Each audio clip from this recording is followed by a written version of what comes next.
ગાડી થઈ ચાલુ ને સીટની પેટી બંધાઈ ગઈ છે અને અમે નીકળી ગયા છે એક સુંદર જગ્યાએ. એ જગ્યા છે 24 કિલોમીટર દૂર. રસ્તો આટલો સુંદર છે તો જગ્યા કેટલી સુંદર હશે. જગ્યા સુંદર છે પણ રસ્તો લાંબો બહુ છે. અમે પહોંચી આવ્યા છે આશાપુરા ટેકરીએ. હવે શરત ઈ લાગી છે કે 4 પૈણાવાળી ગાડીથી જાશું કે 11 નંબરની ગાડીથી જાશું. એના માટે અમે કર્યો છે ટોસ. ટોસ જીતી ગઈ છું હું ટોસ હારી ગયો અને બીજી વાર ટોસ કરવાનું કીધું પણ આ ગાંડી માની નહીં. તો બોલો જય મા આશાપુરા. મા આશાપુરા સૌની આસ પૂરી કરજો. જો એક સુંદર નજારો. ચક્કીબેન માતાજીની પ્રસાદી ખાય છે.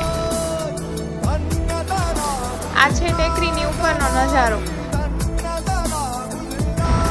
અમે અહીં ક્વોલિટી ટાઈમ સ્પેન્ડ કર્યો અને થોડી મજાક મસ્તી પણ કરી.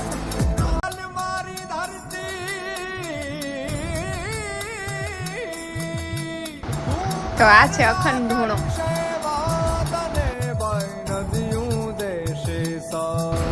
આ સોનુનું ફેવરેટ છે કારણ કે અહીં ખાકની પ્રસાદી મળે છે. અહીંયા બેસવા માટે સુંદર છાયણાવાળી જગ્યા છે. અહીં ફૂલોનો બગીચો છે. નજારો તો કંઈક અદ્ભુત જ છે.